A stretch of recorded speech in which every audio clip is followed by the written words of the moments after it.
ہمیں نہ اس قوم سے ڈر ہے، نہ اس قوم کو ہم سے ڈر ہے. ہم ان میں سے ہیں، یہ ہمارے ہیں.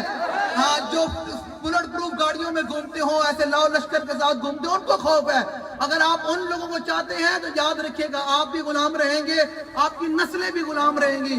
آپ اس غلامی کے توق کو توڑیں اور اس غلامی کی زنجیر کو توڑ کر کہیں کہ ساری دنیا کے ساتھ بے وفائی ہو سکتی ہے، حضور سے بے وفائی نہیں ہو سکتی.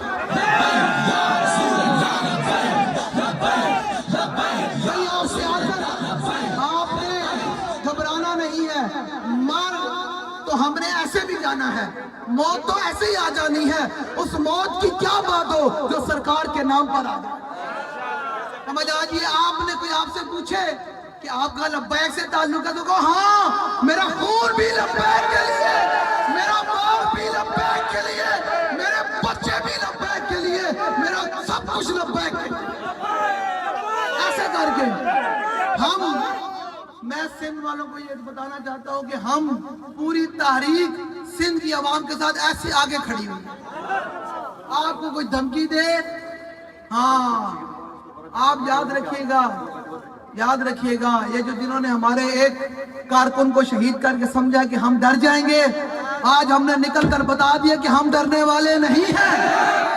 اب سندھ کے اندر سے سارے نکلیں گے. اب سندھ کے اندر حضور کے دین کا راج ہوگا، انشاءاللہ ہوگا. آنے والا وقت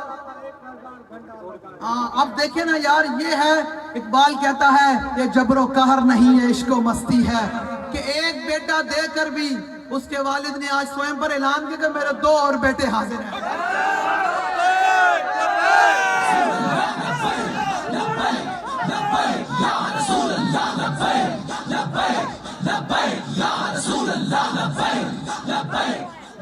ہم کوئی رسمی باتیں کرنے والے نہیں ہیں.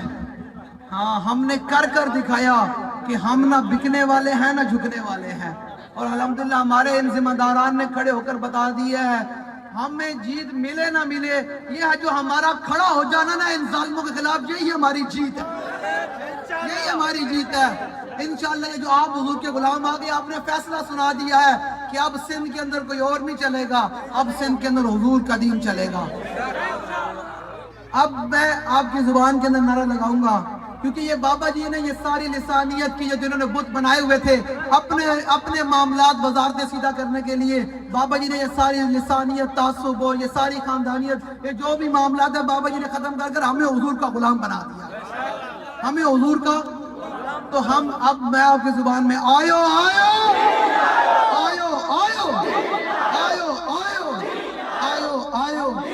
یاد رکھیے گا 76 سال ہو گئے ہیں، اس بھٹو خاندان نے آپ کو سندھ کے اندر غلام بنا کر رکھا ہوا ہے ایک روٹی کے لیے. اگر آپ نے آج بھی اس روٹی کی خاطر ان کو ووٹ دیا نا، تو کل آپ کی نسلیں بھی اس روٹی کی خاطر تڑپتی رہیں گی. اب آپ کو فیصلہ کرنا پڑے گا کہ یار 76 سال انہوں نے ہمیں نہ روٹی دی، نہ ہمیں سڑکیں دی، نہ کچھ دیا. اب اگر حضور کا دین آئے گا تو یاد رکھیے گا حضور کا دین ہی ہے جو انسان کو روٹی بھی دیتا ہے، عزت بھی دیتا ہے. لیکن جو حضور سے بے وفائی کر جائے، اسلام ان کو پھر کچھ نہیں دیتا. جو تیرے در سے یار پھرتے ہیں پھر در بدر یوں ہی خان. اب کی باری آپ نے 8 فروری کو اپنے پورے خاندان سمیت نکل کر کہنا یا رسول اللہ، میری پرچی کی ضرورت پڑ گئی آپ کے دین کو. یہ پرچی کی کیا حیثیت ہے، میری گردن بھی آپ کی نادین کے لیے. ہاں، یہ سائیں منظور صاحب کھڑے ہیں. یار آپ دیکھیں، ان ظالموں کے خلاف ہم نے ایسے لوگوں کو کھڑا کر دیا. اور ہم وہ لوگ بھی نہیں ہیں جو اپنے کارکن کو اکیلا چھوڑ کر بھاگ جانے والے ہوں. ہم اپنے کارکن سے آگے کھڑے ہونے والے.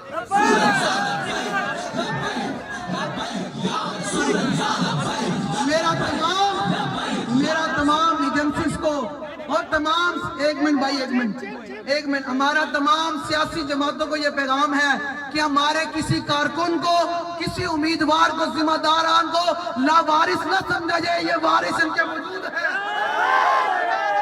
ان کے وارث موجود ہیں الحمدللہ. مولانا عبید صاحب یہ دیکھیں، ہم یہ ہے فرعون کے مقابلے میں موسیٰ کے غلام حاضر ہیں. آپ لوگوں نے اب تیاری کرنی ہے بھائی، بڑی ڈٹ کے تیاری کرنی ہے. اور یہ اس نظریے کے ساتھ اور اس سوچ کے ساتھ تیاری کرنی ہے کہ یار حضور مجھے دیکھ رہے ہیں،